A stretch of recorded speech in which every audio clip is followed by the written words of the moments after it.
Oh my god, Star Wars Rogue One, what a film. It's amazing. It's so good. Here's my review.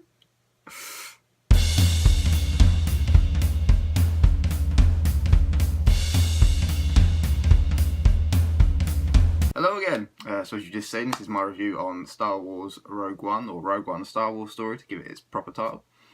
It's the latest entry into the Star Wars universe. Obviously, and plenty of films before this. Obviously, we had the initial three, and then we had the prequel three, which were made in like the early 2000s. Of course, last year we had Force Awakens, which was episode 7, and then this year we've had Rogue One. So it's the 8th film in the series. So they're getting there now. I think they're going to basically do one a year now in different ways. So that's great.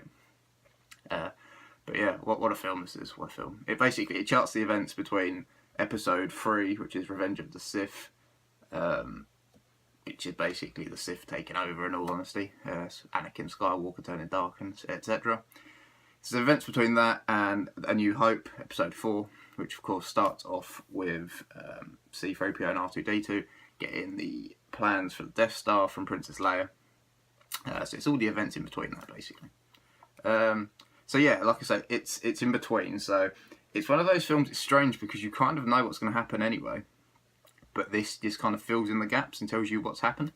So obviously we know that this film, Jyn Erso, who is the main character, it follows her on a path to kind of, I suppose, redeem her family name, in all honesty, because her father is Galen Erso, who basically is the lead designer of the Death Star.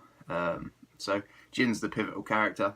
It kind of charts her journey from a young girl when her father is taken away from her by the Imperials to design the Death Star and keep that going.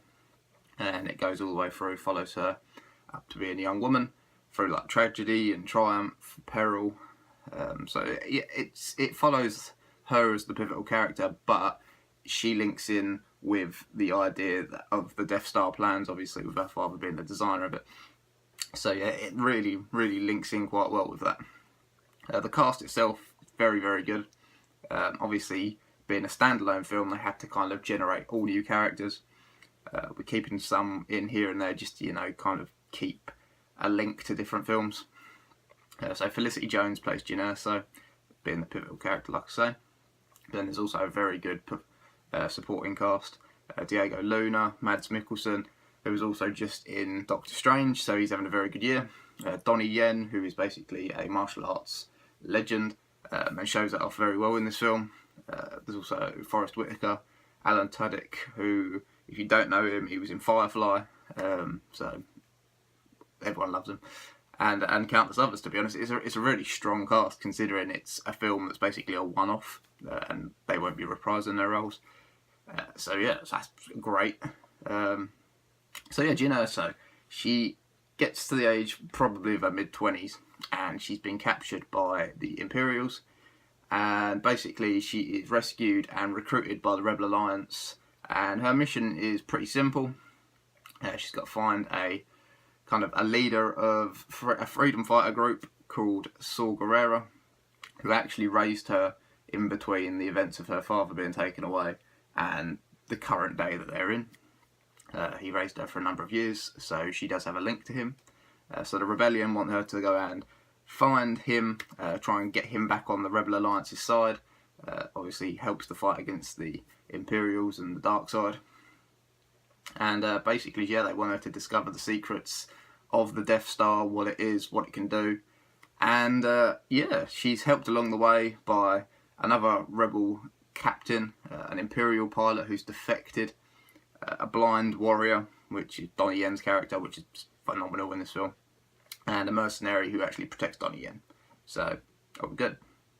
The thing with this particular film is, like I say, you do know what's going to happen at the end before it's even started, because, like I say, everyone has really seen Star Wars, as in like A New Hope, so you know that at the beginning of that film, Princess Leia's got the plans for the Death Star, and she's given them to the droids, and the droids say, I'm Luke Skywalker, etc., etc. I won't go into that because everyone knows that story.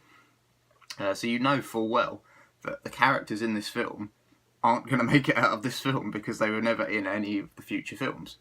Or actually, saying that, I mean the pivotal characters for this film. There are cameos from different people that are in past and future. It gets very confusing because obviously this is a prequel as well as being a sequel, but it's also a standalone. So it does get confusing going backwards and forwards sometimes, but but yeah, unfortunately, all the characters in this film don't really make it to any further films, which is a shame because I think this, as a cast, is one of the best Star Wars films to date. It's a phenomenal that every role was cast so well. It works so well together. It's such a good film, and it's just a shame that they won't be in any more because they all get killed off. It's so sad. But yeah, as well as that main cast, you get cameos from Star Wars alumni like Darth Vader, and who doesn't want to see Darth Vader? Makes a little cameo in the middle of the film and then again at the end. Also get a very small piece of C-3PO and R2-D2. They have a little chat in a hangar bay, which, is kind of their place.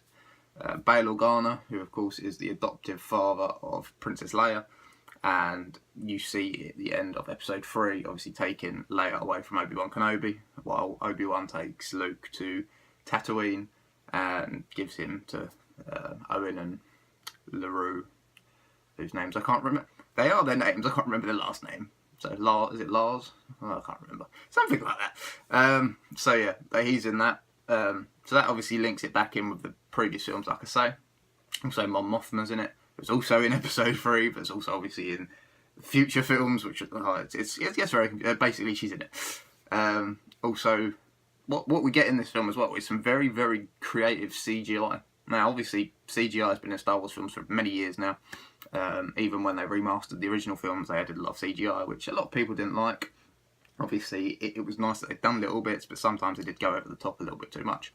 But in this film, obviously, because it's just before New Hope, Moff Tarkin in New Hope, who's played by Peter Cushing, who's sadly no longer with us, he is a very pivotal character in that film.